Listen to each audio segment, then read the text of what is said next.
নির্মিত নাগরিক সেবা অ্যাপের আমি শুভ উদ্বোধন ঘোষণা করছি। এখন দেখাবেন যে কীভাবে নাগরিকরা এখান থেকে ফায়দা পাবেন।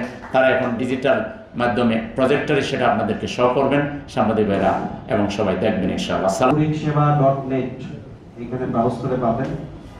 এটা ডেস্কটপ এবং মোবাইল ফ্রেন্ডলি করা হয়েছে। আপনার মোবাইলের ব্রাউজার ওপেন করে নাগরিকসেবা.net যদি আপনারা ব্রাউজ করেন তাহলে অ্যাপটা চলে আসবে ইনশাআল্লাহ।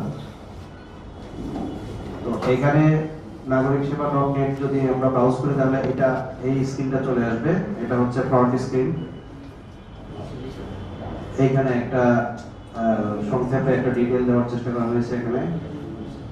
তো এখান থেকে জমা দিন কিংবা উপরে আমাদের যে অপশন আছে এখানে ক্লিক করলে আমাদের মূল যে প্রবলেম আমরা এন্ট্রি করব সেটা সেই স্ক্রিনটা চলে আসবে। তো এখানে আমরা নাম লিখব, যিনি সমস্যাটা সাবমিট করবেন বা যিনি সমস্যার অ্যাড্রেস করবেন তার নাম, আমরা মোবাইল নাম্বারটা দিব। দেওয়ার পরে পরবর্তীতে যাবো আমরা ইনশাআল্লাহ। পরবর্তীতে গেলে এইখানে আমরা প্রথমে এলাকা সিলেক্ট করতে পারবো যে আমরা কোন এলাকা প্রবলেমটা অ্যাড্রেস করতেছি। যেমন গুলশান, তো গুলশানের সে ফর এক্সাম্পল আমি পানি রিলেটেড একটা প্রবলেম করবো।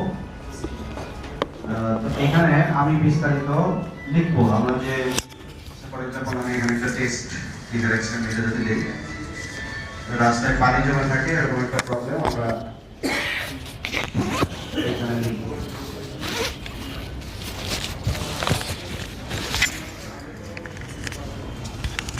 তাহলে একটা প্রবলেম লিখলাম, রাস্তায় পানি জমে থাকে এরকম একটা প্রবলেম লিখলাম। লিখে পরবর্তীতে আমি সাবমিট করলে এইখানে আমাদের মোবাইল দিয়ে ছবি তোলার ব্যবস্থা আছে, ভিডিও দেওয়ার ব্যবস্থা আছে, আপনার গ্যালারি থেকে ছবি আপলোড করার ব্যবস্থা আছে। যেকোনো একটা কিছু সকলে কথা আপনি মোবাইল ছবি তুলে দিতে পারবেন। আপনার যে প্রবলেমটা ওইটা লাইভলি আপনার মোবাইল থেকে ছবি তুলে বা ভিডিও করে এখানে আপলোড করতে পারবেন। তো আমরা একটা ডেমো একটা ছবি দেই এখানে।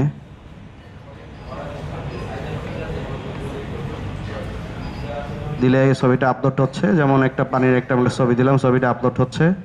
পরবর্তীতে গেলে এইখানে আমরা একটা সামারি পাবো যে আমরা কি এন্ট্রি দিলাম। এখানে যে এন্ট্রিগুলো আমরা দিচ্ছি তার একটা ডিটেইল এখানে সামারি পেলো। আমরা সাবমিট করলে আমাদের কোয়ারিটা সাবমিট হয়ে যাবে। তো আমি সাবমিট করলাম, আমার এইটাই শেষ না। এইখান থেকে আমি যে সাবমিট করলাম তার আমার একটা নাম্বার আছে, একটা আইডি নাম্বার আছে। এই নাম্বারটা যদি আমরা কপি করি, এখন এই যে আমি আমার কোয়ারিটা সাবমিট করে এই নাম্বারটা আমি ধরে রাখলাম, কপি করে রাখলাম আর কি কোথাও। মানে আমার এইটা দিয়ে আমরা আইডেন্টিফাই করতে পারবো যে আমার এই কোয়ারিটা, আমি যে প্রবলেমটা সাবমিট করলাম এটার বর্তমান কি অবস্থা।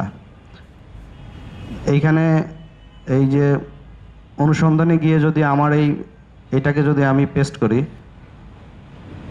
তাহলে আমি এই কোয়ারিটার অবস্থা দেখতে পারবো যে এটা কি অবস্থায় আছে বর্তমানে। তো যখন এটা নিয়ে যখন কাজ হবে তখন এই স্ট্যাটাসগুলো চেঞ্জ হলে তাহলে আমরা দেখতে পারবো যে হ্যাঁ বর্তমানে এটা কোন পর্যায়ে আছে, আলোচনা চলছে, যেমন কার্যক্রম শুরু হয়েছে বা সমাধান হয়েছে এই পর্যায়ে। এভাবে ধাপে ধাপে বিষয়টা কমপ্লিট হবে ইনশাআল্লাহ।